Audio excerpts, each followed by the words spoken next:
Sunnahfollowers, protectors of the Sunnah. Sunnahfollowers, protectors of the Sunnah. Inna alhamdulillah wa salat wa salam ala wa rasulullah. In fact, today, guys, is going to mark the last lecture on Islamic mannerisms. Okay, yesterday we spoke about the etiquettes of conversation.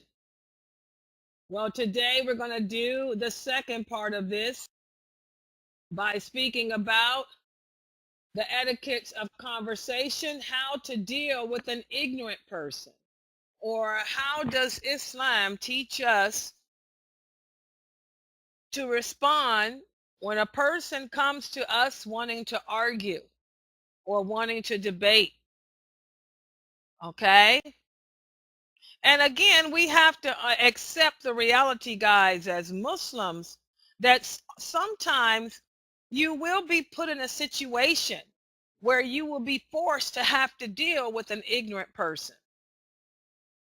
Okay, how you deal with them determines what your fate will be.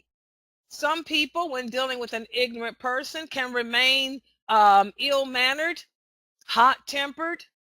Okay, some people can remain calm and collective when dealing with them. So what does Islam teach us to do? What does Islam teach us to do when we're forced to deal with them? Well, the attitude of a righteous person when he or she is confronted with an ignorant person should be to, number one, not engage yourself in discussion with that person. Because any type of disagreement or any type of provocation will lead to the person becoming even more ignorant. And this could lead to someone being hurt.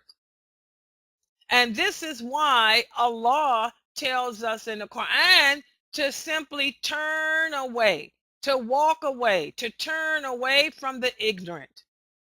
If a person comes to you wanting to debate the religion, if a person comes to you wanting to argue about the deen, just walk away.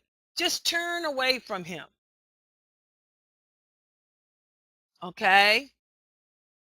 Now, if the person who is known as being a troublemaker and they come to you to ask you or advice or seek your opinion, if they approach you in a decent manner, then you should deal with them pleasantly. And remember, we have the hadith of the man who came to visit the prophet.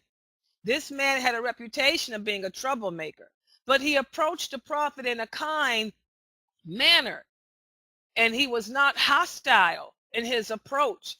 So the prophet dealt with him pleasantly, and again, the prophet told us you don't want to be a person who deals with people so harshly that they're afraid to come to you to seek advice. So if a person approaches you in a nice manner, that's different. But if the person comes to you in a hostile manner, wanting to argue, wanting to debate, then turn away. Allah tells us to simply turn away from those who are ignorant. And also, we have another verse in the Quran where Allah says in the interpretation of the meaning, and the servants of Allah are those who walk the earth in humility. And when the ignorant address them, they simply say, peace be unto you. So here is a verse where Allah is telling us how to deal with these people. When an ignorant person comes to argue, wanting to debate, just say, peace be to you, and turn away. Just simply turn away. Shut him down. And if you truly are a believer, and most of us tend to believe that we are believers, if you truly are a Muslim who understands your religion, then that means it's expected of you to be tolerant of the ignorance of others. Because again, we know that the humans were created criminal. It's the nature of the human being to be ignorant. So you should know to simply just shut the person down by saying, peace be on you, and just walking away.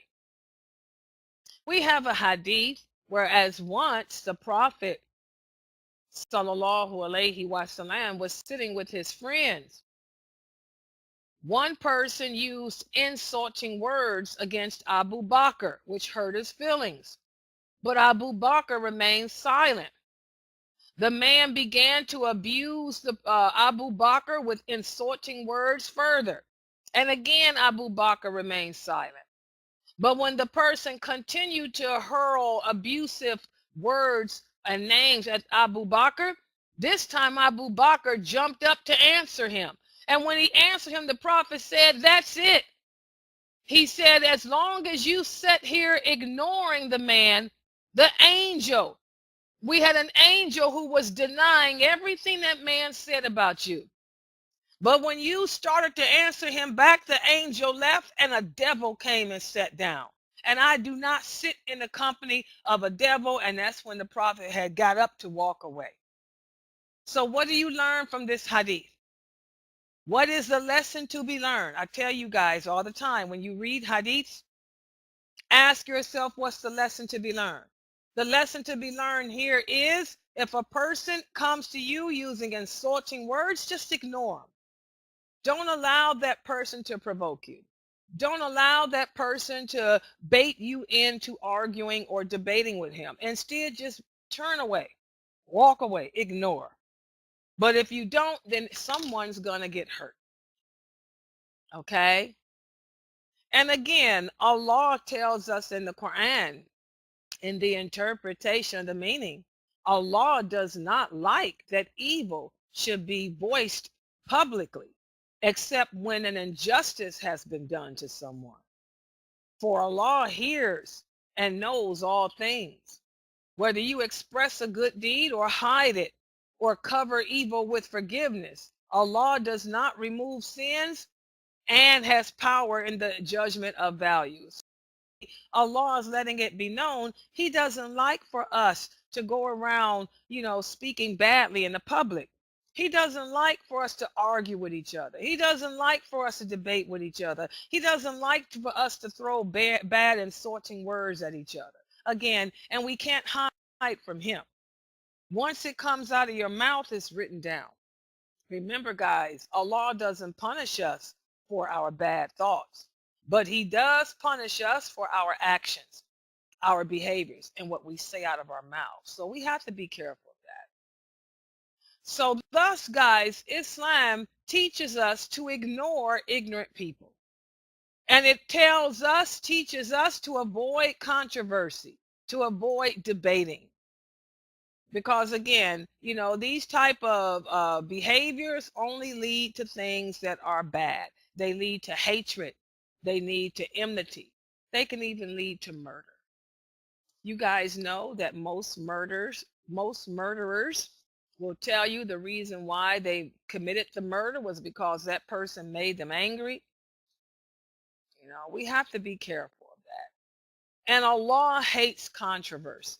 And Allah considers controversy a danger to your religion and a danger to your morality. Listen to what the Prophet sallallahu alaihi wasallam said. He said, whoever has given up controversial discussion in senseless and false matters, for he or she there will be built a house in the lower section of paradise. And for he who has corrected his morals, for he there will be built a house in the upper section. Again, controversial issues. A lot of people like to argue or speak about controversial issues. An example would be politics. One thing that we should never discuss publicly is politics. You want to sit there and argue, and we see this a lot on Facebook, the controversial discussions about Trump and Obama and all that, the Republican Party and the Democratic Party and the Liberal Party. These are controversial issues. They're senseless. You're not going to change that other person's view. So why are you discussing it? It's going to lead to argument. It's going to lead to somebody getting hurt. And that's why the prophet said, if for those of us who can avoid controversial issues, the reward will be a home in paradise. So again, guys, when you're out in the public speaking publicly, don't bring up topics that lead to debate. Also, another topic is religion. Why discuss religious beliefs? This is why I make it a rule on my job. I don't talk about politics, and I definitely don't discuss my religion. Okay? Because, you're not going to accept what I have to say. You're not going to understand my political views. My political views are governed by my religious belief. And that's what I tell people on my job. They come to me and talk about Trump and talk about this and talk about that. I say, I don't have nothing to say because my religious views are what govern my political views. And you are never going to understand my way of life. So what's the use of me even voicing my opinion about Trump or anything else? So again, guys, avoid controversial issues. Politics, religion, sex. Sex is another thing. Who wants to talk about sex? Who wants to hear about sex? That's a controversial issue. Don't bring it up. Certain things we need to avoid. Also, guys, there are some people out there whom Allah has gifted the power of the tongue to. What does that mean? That means these are people who are experts in debate. They love to debate. They debate for a living. They become experts in argumentation, experts in debate. And they like to approach other people, educated and uneducated, and engage and indulge in debate with them. Okay, again, Allah hates people like this. The Prophet tells us in a hadith, Allah, the most hated people are those quarrelsome debaters. So again, guys, you don't want to, go around saying, I want to debate the religion with you, or I want to debate politics with you. Let's debate Trump versus Obama. Who cares? Allah hates a debater. Or these Muslims you see on Facebook. I want to debate the religion with you. What's your view on hijab? What do you mean? What is my view on hijab? Who cares what my view is on hijab? What did Allah command about hijab? Everything is based on what Allah said, not my view. My view is nothing. It's not important. Also, the Prophet sallallahu alaihi wasallam said, after receiving guidance, no community went astray and did not deviate from the path it was following, except when the debaters turned them away from it. So again, people who debate, these are people we need to avoid. These are people who have the curse of Allah on them, for one thing. That's why their lives are so wretched and unhappy and miserable. And we need to avoid them because if you are not educated or have a great understanding of your religion, they'll actually turn you away from the truth and into that which is falsehood. Okay? And also people who indulge in debate and controversy, these are people who do not stay within the limits of Allah. These are people who take their position in this world to be of importance. It's all about winning for them. It's all about showing off. It's all about impressing others to make themselves look good. These type of people could care less about what Allah thinks of their behavior. So they transgress his limits and they go around hurting others with their debating, with their controversial topics and all of that. So again, guys, avoid being people like that. We have a hadith, whereas once a deceitful man was wearing some beautiful clothes.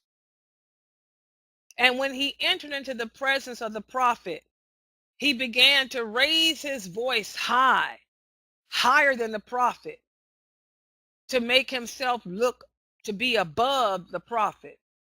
So the man finally walked away, and the prophet said, Allah does not like people like him. He's an example of people who work their tongue the way a cow does.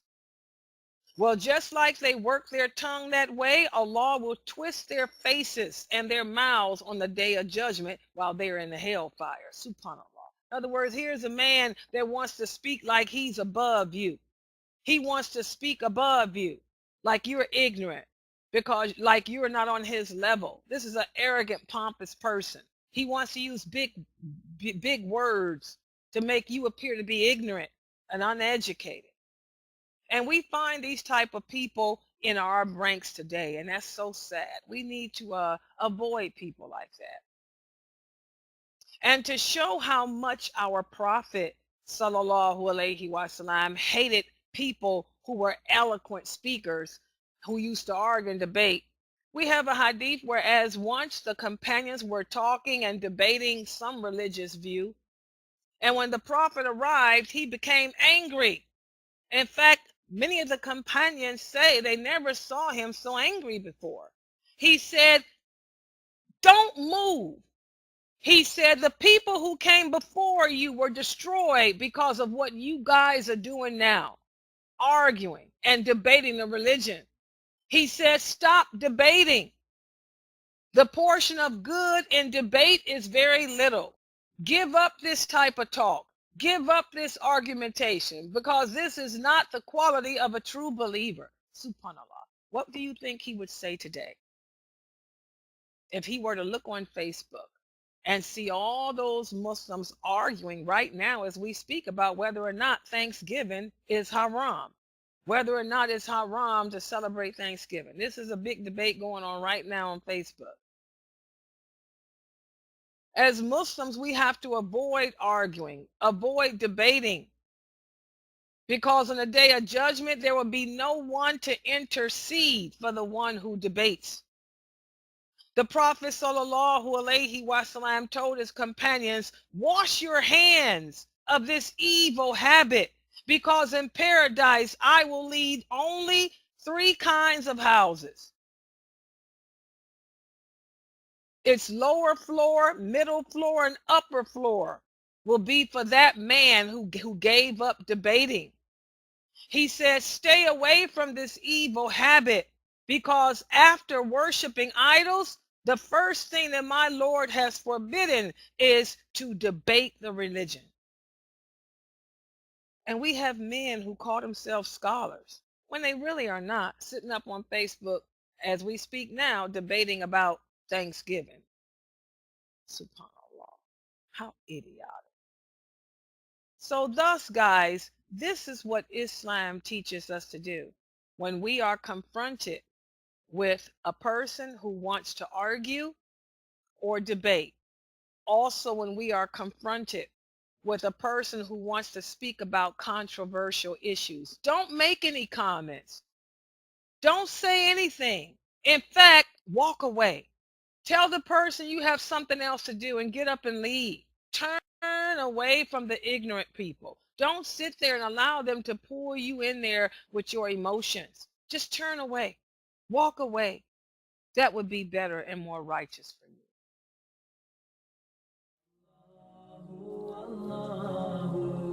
Sunnahfollowers, protectors of the Sunnah. Sunnahfollowers.